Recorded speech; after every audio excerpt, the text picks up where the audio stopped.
네, 안녕하세요. 코난쌤TV 시청자 여러분, 코난쌤입니다. 오늘은 컴퓨터랑 스마트 패드를 이용해서 MS 팀즈를 사용하는 방법에 대해서 알아볼까 합니다. 자, 안드로이드 스마트 패드를 준비했고요. 그리고 컴퓨터는 맥북을 준비했습니다. 팀즈 앱은 별다른 차이가 없을 거고요. 안드로이드 스마트폰과 안드로이드 패드도 크게 차이가 없기 때문에 이 두 가지만 잘 익혀두시면 지난번에 올린 영상과 함께 잘 보시고 따라해 보시면 팀즈를 쉽게 사용하실 수 있으실 겁니다. 자, 지난번과 마찬가지로 팀즈를 사용하기 위해서는 먼저 아이디를 만드는 게 좋습니다. 물론 아이디 없이도 들어올 수가 있지만 게스트 모드를 이용해서 기능에 제한이 있는 형태로 수업을 지속하기는 어려울 겁니다. 따라서 먼저 아이디를 생성할 거고요. 아이디를 생성하는 방법은 여기 그리고 여기에다가 올려두었으니 자세히 보시고 아이디를 생성한 후에 이 영상을 이어서 재생해 주시기 바랍니다. 먼저 스마트 패드에서 어떻게 로그인을 하는지에 대해서 함께 알아보겠습니다. 구글 플레이 스토어를 실행을 시킵니다. 구글 플레이 스토어를 실행시켰는데 아이디가 없다, 로그인을 해야 한다 이런 게 나오는 경우에는 구글 아이디가 없는 경우예요. 그럴 때는 구글 아이디를 등록을 해야 됩니다. 구글 아이디를 만드는 방법은 굉장히 간단합니다. 구글 계정을 하나 추가해 주면 되죠. 크게 어렵지 않게 구글 계정을 추가할 수가 있습니다. 그 구글 계정 추가하는 방법이 궁금하신 분들은 위의 영상을 참고해서 구글 계정을 생성하시면 될 것 같습니다. 여기서 검색을 하겠습니다. 팀즈라고 한글로 이렇게 검색을 하고 첫 번째 나오는 걸 눌러서 설치를 하면 되겠습니다.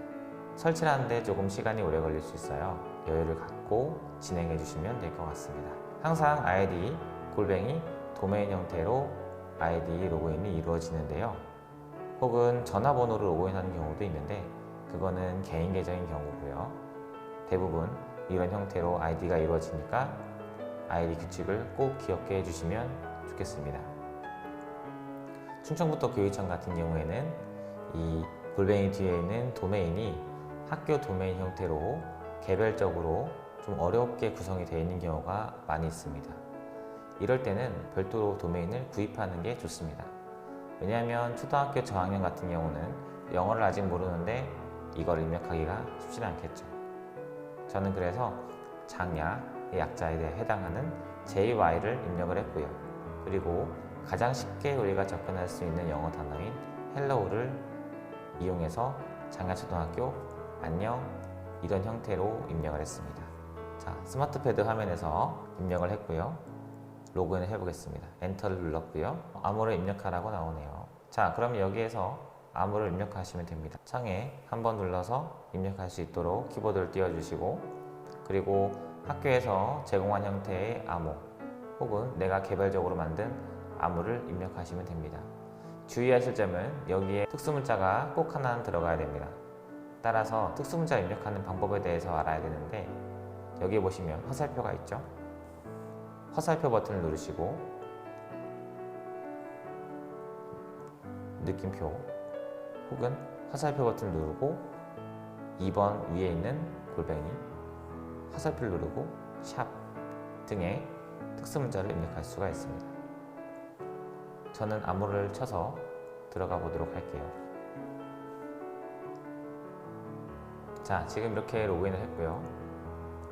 준비가 되고 있는 상황입니다. 자, 처음에 보시면 하단에 아이콘들이 모여있죠. 활동, 채팅, 팀, 그리고 과제, 일정, 더보기 등등이 있습니다. 이 중에서 가장 많이 활용하는 건 바로 팀이죠. 활동은 나에 관련된 모든 활동을 다 보여줍니다. 과제가 이렇게 부여되기도 하고요. 아이들이 저를 언급하기도 하고요. 전체 공지사항이 올라오기도 합니다. 여기서 채팅은 개인적으로 할 수 있는 채팅이고요. 팀은 일종의 학급이라고 보시면 됩니다. 학급에서 채널을 만들 수가 있는데 기본적으로는 일반 채널이 존재하고요. 그리고 그 밖에 다양한 채널들을 추가해서 학급 운영을 다채롭게 하실 수가 있습니다. 학년을 전체로 모아놓고 채널에서 과목별로 나누어서 학년방을 운영할 수도 있죠. 주의하실 점은 이때 각 채널에 글쓰기 권한을 학생들이 쓸 수 있는 채널인지 그렇지 않은지를 명확하게 구분하셔서 거기서 모임을 열으셔야 합니다. 학생들이 글쓰기를 할 수 없는 채널에서 모임을 열게 되면 학생들은 채팅 기능을 활용하지 못합니다. 그래서 기왕이면 학생들이 자유롭게 쓸 수 있는 게시판을 하나 만드시고 거기에다가 모임을 예약하셔서 거기서 화상회의를 진행해 주시는 게 좋을 것 같습니다. 자, 다시 스마트폰 화면을 볼게요. 자, 지금 그래서 팀 밑에 일반 그리고 자유 게시판이 있습니다. 자, 제가 지금 과제를 내놨는데요. 과제를 한번 들어가 볼게요. 아직 제가 설명하지 않았기 때문에 과제를 올리지 못하고 있는데 이 영상을 보게 되면 아이들이 여기다 과제를 올릴 수 있게 되겠죠. 자, 한번 과제를 올려볼 건데요. 자, 사진이나 동영상을 올리는 방법에 대해서 함께 알아보겠습니다.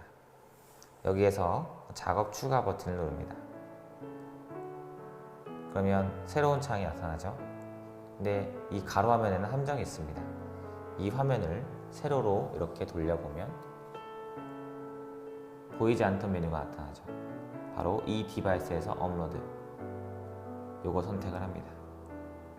그리고 최근에 찍은 사진이 여기 있네요. 최근에 찍은 사진 선택하거나 혹은 왼쪽에 짝대기 3개, 이걸 햄버거 버튼이라고 하거든요. 이 햄버거 버튼을 눌러서 여기에서 갤러리에 들어갑니다. 그러면 사진이 많이 있죠.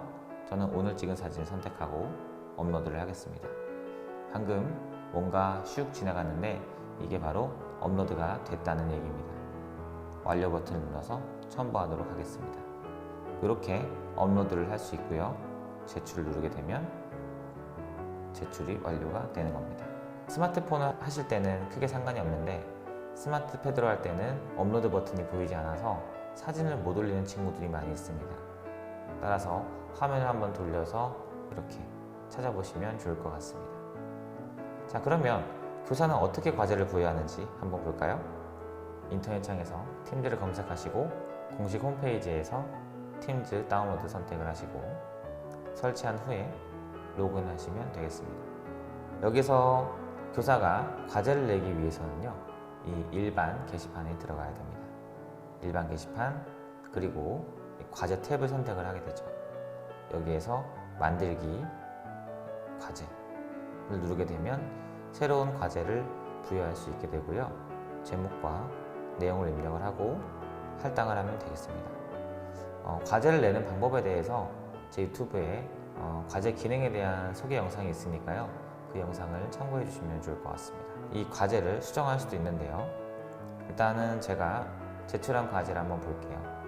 아까 학생 아이디로 제가 제출한 이 과제를 선택해 보겠습니다. 파워포인트는 예시고요. 그 아래에 보면 사진이 하나 올라왔을 거예요. 자, 피드백을 입력하겠습니다. 자, 이렇게 피드백을 입력하고 반환 버튼을 누르면 아이들에게 이 내용이 전달되게 됩니다. 한번 눌러볼게요. 반환을 했고요. 지금 스마트 패드를 보도록 하겠습니다. 스마트 패드를 보면 더보기에서 과제 탭에 들어가게 되면 과제를 볼 수가 있는데 제가 올린 과제에 대한 내용이 나오죠.